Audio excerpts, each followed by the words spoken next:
Greetings to you. This is Brother Salih in Dunleavy Park again, and I'm also, I guess, the originator of the Zep Tepi Institute, which I think you'll probably hear more about as time goes on.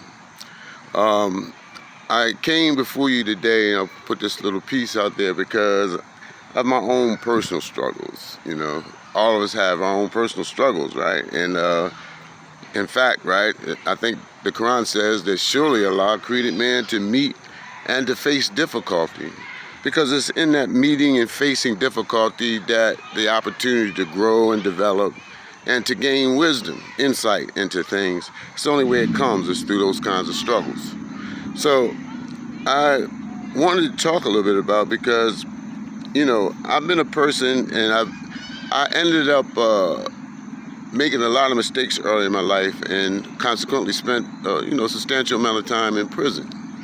But during that period that I was in prison, I was led to study and to seek knowledge. And I believe that, and from my experience now, I really believe that whenever Allah leads or allows or provides or draws, whatever way you want to say it, a person into a path of knowledge, and those of you that hear me now that have been on this path yourself, you realize that it's almost like things just seem to come to you.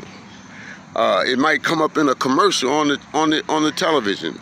Some hint or some insight comes, and that leads you to pursue some understandings of things that end up cracking the egg or opening up a good meal for you to consume, in terms of opening up your understanding of the reality in which we live.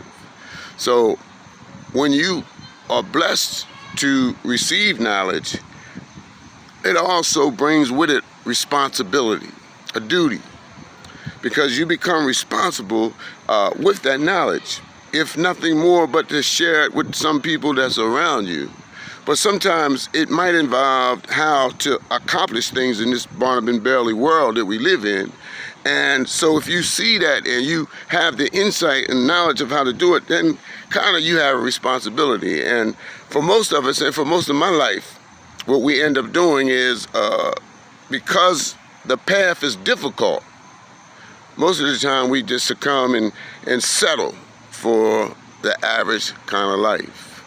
So if you hear me today and what I'm saying to you resonates with you, my message to you is that, listen, we got to do what is instructed of us to do, and that's to actually stand up, to actually face that struggle, face the responsibility. When you take on any kind of leadership, you affect the lives of other people. And that's a tremendous responsibility, because, you know, there are people in this world, and even myself, have led people into situations that could have been dangerous for them, especially in these times.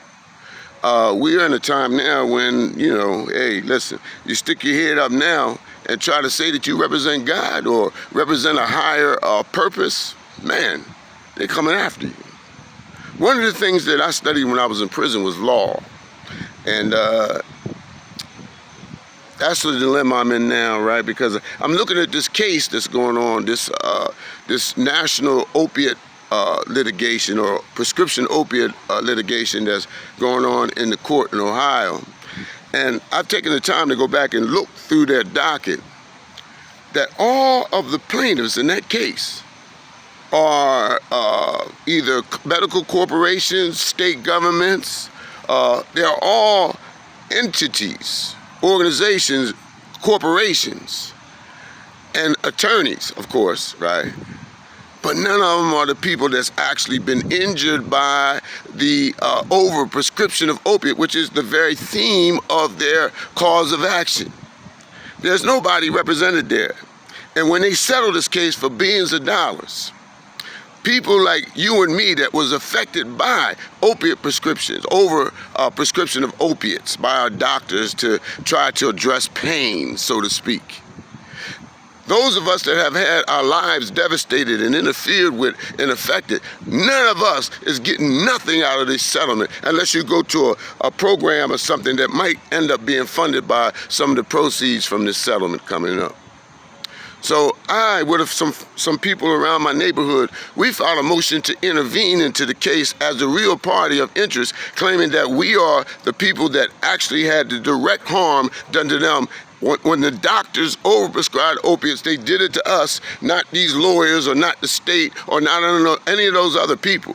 But they did it to us, a whole class of people that have been devastated by the actions of people who just put wealth and money ahead of life. They knew what they were doing. But yet, this multi-district litigation device that they use has become a device to insulate big companies because they get a chance to pay money to whoever that's a part of the establishment.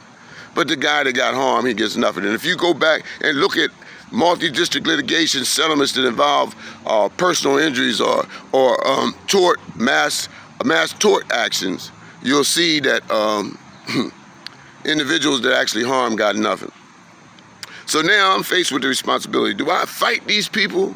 Do I try to be David and stand up against Goliath? Because there are, thousands of lawyers involved in this. And here I am, a guy that learned some law in jail. Do I stand up against them? Or do I let them go and settle for the status quo, the life that's been provided me by this world and their wicked machinations, so to speak? So I'm just saying to you, right, if you're out there struggling and you see some things that you believe you are needed to do that's going to help your community, push past your feelings, push past your fear, because when you do, you're going to find out that it's actually Allah that will come through you and lead you to victory. This is Brother Salih speaking to you from Dunley Park as a